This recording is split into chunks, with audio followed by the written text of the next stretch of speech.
Hello, thank you for being here and welcome to the Transform Your Mind podcast. Today's topic is I'm not good enough, because it's the one mindset that makes us fail oftentimes as people, thinking we're not good enough for something. But where does that thinking come from? Are you willing to find out? Are you ready to face it and move on? Unless you do, you'll never live your highest and best possible life. Success in anything, in any area of life, depends on having a strong self-confidence and belief that we can, no matter what the obstacles are. The only person stopping you from becoming who you want to be and doing what you want to do in life is you, nobody else.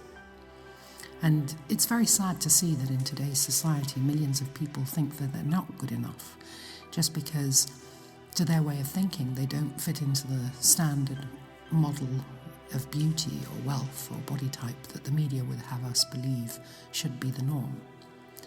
Some come to believe that they're not smart enough, lucky enough, or not efficient enough because their bank account doesn't match, the Hollywood lifestyle that's been rammed down our necks and that we constantly see in the media in front of us. Not feeling good enough is in fact a fear, just like any other.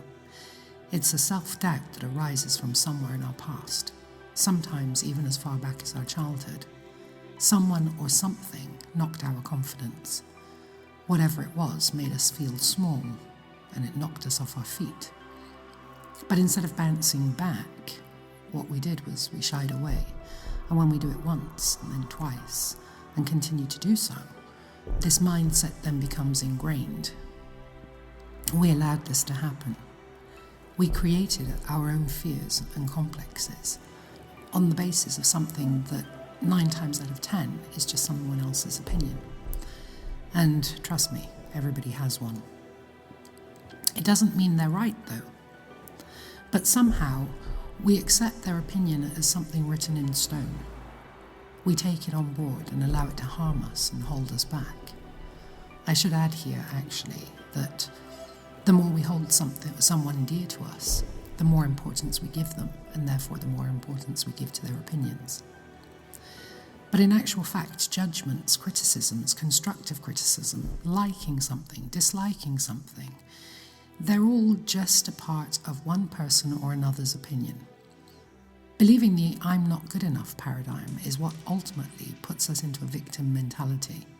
It also stops us from taking risks and going after opportunities. It's also worth noting that the more someone says something to us, the more likely we are to think about it. The more we think about it, the more we end up believing it.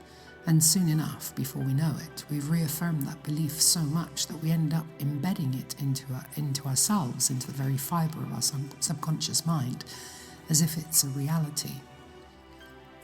And once we believe something, once it becomes a reality, once it has that status in our life, we begin to base our actions on it and create the world around us in accordance with it.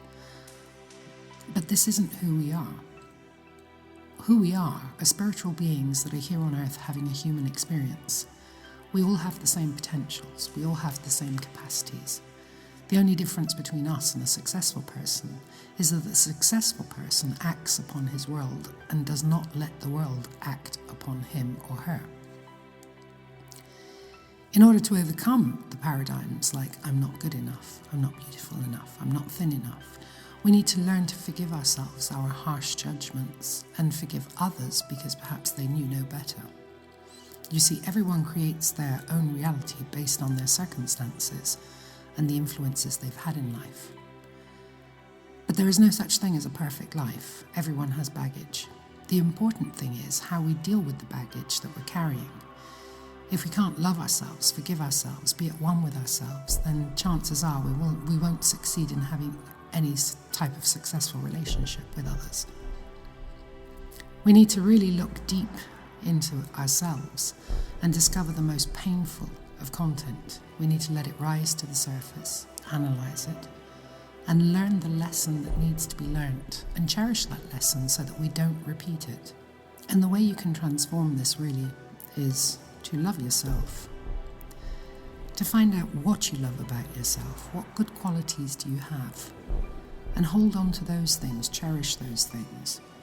Be your best friend, not your worst enemy. Discover what your passions are in life. When you find out what your passions are and when you learn about those passions, that gives you confidence to move forward. We restore belief in ourselves when we believe in ourselves. And once we restore our self-confidence, then the only limiting factor in our life is our imagination. Thank you for listening in. Have a very blessed day. One global love.